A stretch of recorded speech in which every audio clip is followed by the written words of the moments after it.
Good morning, everyone. Class 7, Subject Social Studies, State Government, Chapter 2 of the Civics.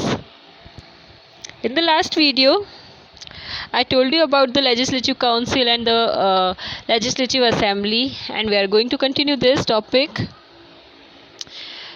The Legislative Assembly has a speaker who presides over debates in the house. देखो, हर एक legislative assembly में क्या होता है, एक speaker होता है जो क्या करता है, हाउस में होने वाली सारी डिबेट्स को क्या करता है, कंट्रोल करता है। ठीक है। Now he ensures the meetings of the houses are carried out smoothly. और वो ये भी चेक करता है कि जो हाउस में मीटिंग्स, जितनी भी मीटिंग्स होती है वो सारी क्या हो, बहुत स्मूथली हो जाए, मतलब इजीली हो जाए, किसी तरह की कोई दिक्कत जो है वो उनको नहीं हो। He has the power to adjourn the house in the members disrupt the proceeding of the house। इसमें ये हो सकता है कि जो हाउस है उसकी क्या हो सकती है, जो मीटिंग है वो स्मूथली जो चल रही होती है उसको बीच में एडजॉर्न कर सकता है। एडजॉर्न करने का मतलब होता है उसको बीच में डिस्ट्रॉय कर सकता है, उस मीटिंग को ख़त्म कर सकता है। ठीक है। नाउ इसमें ये होता है, नाउ नेक्स्ट थिंग ये हो जाती है इसमें कि if the members disturb proceeding, अगर कोई भी मेंबर जो है वो उसको डिस्टर्ब कर देते हैं बीच में, या कोई भी ऐसा मिसबिहेव करते हैं, तो वो स्पीकर जो है उसके पास में इतना राइट है कि वो उस मीटिंग को ख़त्म कर सकता है। He has the power to adjourn the house if the members disrupt the proceeding of the house. In case the speaker is not available, the deputy speaker takes over his functions. As I told you, मैंने आपको पहले ही बताया था कि deputy speaker भी एक post होती है। इसमें ये होता है कि अगर स्पीकर अवेलेबल नहीं है, प्रेजेंट नहीं है, तो डेप्यूटी स्पीकर उसके सारी रिस्पॉन्सिबिलिटीज़ जो होता है उनको फुलफ़िल करता है, उसको टेक ओवर कर लेता है, उसके फंक्शंस को। They are both elected by the members of the lower house. और उनको इलेक्ट करने का काम कौन करता है, लोअर हाउस के जो मेंबर्स होते हैं वो सब करते हैं। Unlike the Vidhan Parishad, the Vidhan Sabha is not a permanent house. जैसा कि है ना, हमने देखा था विधान परिषद जो है ना, विधान परिषद एक परमानेंट हाउस होती है, लेकिन विधानसभा एक परमानेंट हाउस नहीं है। क्यों नहीं है? क्योंकि इसके जो मेंबर्स होते हैं, देखो विधान परिषद के मेंबर्स ये परमानेंट है, ये हाउस जो है वो परमानेंट है। क्यों है ये हाउस परमानेंट?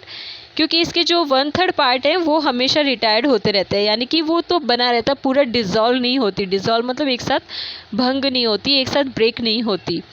लेकिन विधानसभा जो है उसमें क्या हो जाता है, वो हमेशा बदलती रहती है। एवरी 5 ईयर उसमें क्या होते हैं, इलेक्शन होते हैं, उसके मेंबर्स जो होते हैं इलेक्ट होते रहते हैं। It can be dissolved by the governor before the completion. लेकिन हाँ, इसको डिज़ोल्व किया जा सकता है। देखो, मैंने आपको बताया था कि विधानसभा जो है वो 5 ईयर में क्या होती है, ख़त्म हो जाती है।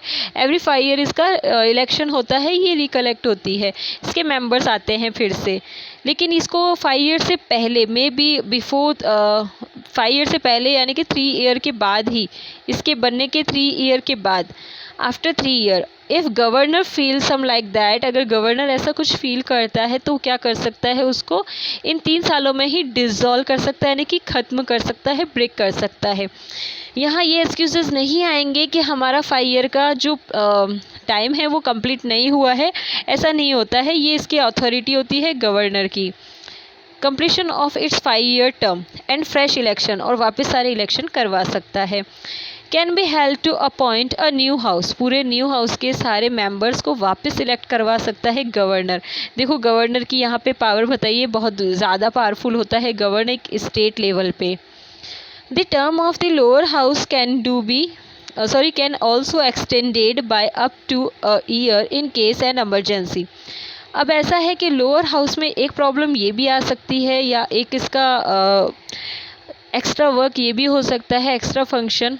अगर कोई किसी तरह की इमरजेंसी आ जाए, राइट, तो उस इमरजेंसी में क्या हो सकता है, इसका जो टाइम है वो बढ़ सकता है, एक्सटेंड हो सकता है, यानी कि बढ़ सकता है 1 साल। ओके, या जब भी इसको नीड हो तब। ऐसा नहीं है कि अगर 2000 में इलेक्शन हुए हैं, ठीक है, लाइक 1 जनवरी 2000 में इलेक्शन हुए, तो नेक्स्ट इलेक्शन वापस से 1 जनवरी 2000 5 में ही होंगे क्योंकि 5 ईयर कंप्लीट हो गए। ऐसा नहीं होता है, अगर कोई अर्जेंसी आ जाती है तो ये 6 ईयर भी हो सकता है, यानी कि 2006 में भी इलेक्शन हो सकते हैं। या फिर ये भी हो सकता है कि ये 1 जनवरी जो है उसके 1 जनवरी नहीं हो करके ये 1 अप्रैल हो सकता है। टाइम जो है उसका एक्सटेंड हो सकता है, आगे बढ़ सकता है। It's the depend on the situations only. In order to become a member of the assembly, ये सब किसके ऑर्डर पे होता है? असेंबली के मेंबर्स खुद ये सारा डिसाइड करते हैं। A person has to be a citizen of India and about 25 year of age. अब इस असेंबली में जो मेंबर्स ये इलेक्शन में पार्टिसिपेशन है जिनका, वो कौन होने चाहिए? उनकी एज क्या होगी? 25 ईयर से अबव होगी।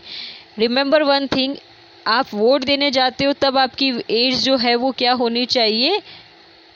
ये होनी चाहिए 18 या 18 प्लस भी हो सकती है, मोर देन 18 प्लस, चाहे गर्ल हो या फिर बॉय हो, किसी की भी हो सकती है। लेकिन जब आप इलेक्शन में पार्टिसिपेट करने जा रहे हो तो आपकी एज यहाँ पे मेंबर्स बनने के लिए 25 ईयर या इससे ज़्यादा होनी चाहिए। Now role of the legislature. अब इस लेजिस्लेचर का रोल क्या होता है? इस लेजिस्लेचर के रोल में अगर अपन देखें, then the legislative assembly has greater powers than the legislative council. देखो, बड़ा और फिक्स तो है, वो कौन है यहाँ पे? फिक्स जो होगा या जो भी बड़ा है वो कौन होगा? वो होगा यहाँ पे लेजिस्लेटिव काउंसिल। लेकिन लेजिस्लेटिव असेंबली की अगर आप बात करो तो लेजिस्लेटिव असेंबली ज़्यादा ग्रेट है पावर्स के मामले में, comparison legislative assembly, legislative assembly जो है वो ज़्यादा पावरफुल है comparison legislative council. How it's possible that? Let us look at some of its function. इसके कुछ फंक्शंस देख लेते हैं हम। It makes laws and gets them implemented by the government. ये क्या करता है? देखो, लॉ बनाने का काम कर रहा है, ठीक है, और लॉ बनाने के साथ ही क्या करेगा? लॉ तो बनाएगा ही और उनको इम्प्लीमेंट करने का काम भी करता है। लॉ को बनाना भी और इम्प्लीमेंट भी करना है। सेकेंड आ जाता है, it debates on important issues concerning a state, MLAs can express their opinions. अब यहाँ पे ये बात भी है कि जो एमएलएज हैं वो क्या कर सकते हैं? इसमें डिबेट किया जा सकता है किसी इशू पे, और एमएलए भी इसमें क्या कर सकते हैं? अपने जो ओपिनियन हैं, उनके जो व्यूज़ हैं, उन सब किससे कंसर्निंग होते हैं? वो किसी स्टेट से रिलेटेड होते हैं, अपने स्टेट से रिलेटेड जो होते हैं वो ये एमएलएज क्या कर सकते हैं? उसके बारे में डिबेट्स कर सकते हैं, अपने ओपिनियंस एक्सप्रेस कर सकते हैं।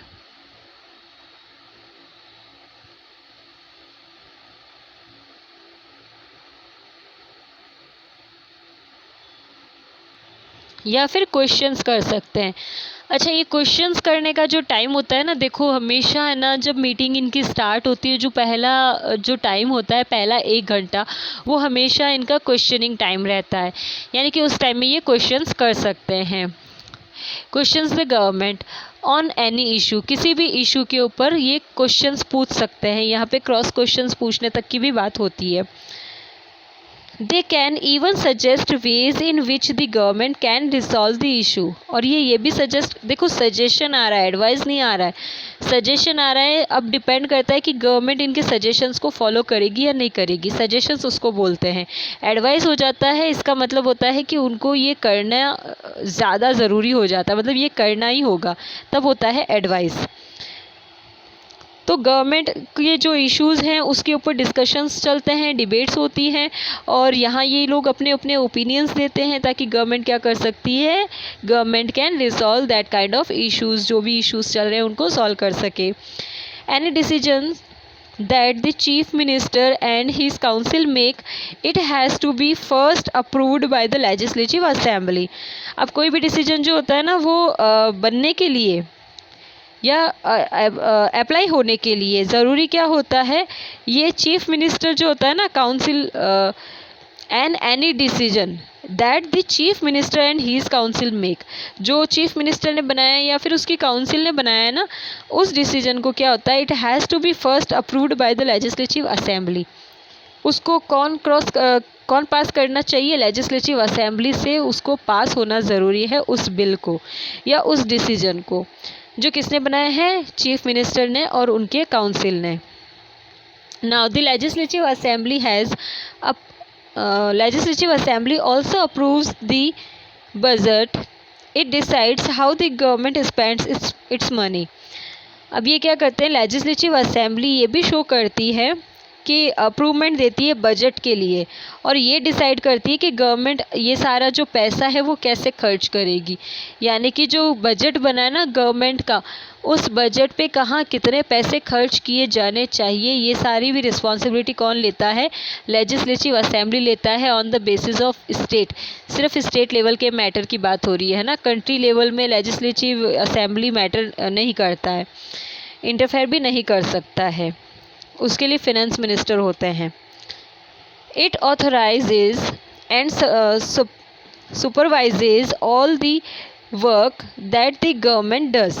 अब ये जो जितने भी गवर्नमेंट वर्क करती है, सिर्फ वही हम बात करें स्टेट लेवल की, अपने अपने कॉन्स्टिट्यूएंसीज की, तो उसको गवर्निंग करने का काम करती है। देखो उनको चेक करती है, ऑथराइज्ड होती है, मतलब पूरी रिस्पॉन्सिबिलिटी इनकी बनती है, ये हक से बोल सकते हैं क्या हो रहा है, क्या होना चाहिए, उसको सुपरवाइज़ करते हैं। सुपरवाइज़ करना मतलब उस पर चेक करते हैं उसको, ठीक है, उसका एक्सपेंशन कर सकते हैं कि ये काम कैसे हो रहा है, जैसा कहा गया था वैसे हो रहा है नहीं हो रहा है। ये सारी रिस्पॉन्सिबिलिटीज़ हैं, ये सारे फंक्शंस हैं जो किसके अंडर में आते हैं, लेजिस्लेचर के अंडर में आते हैं।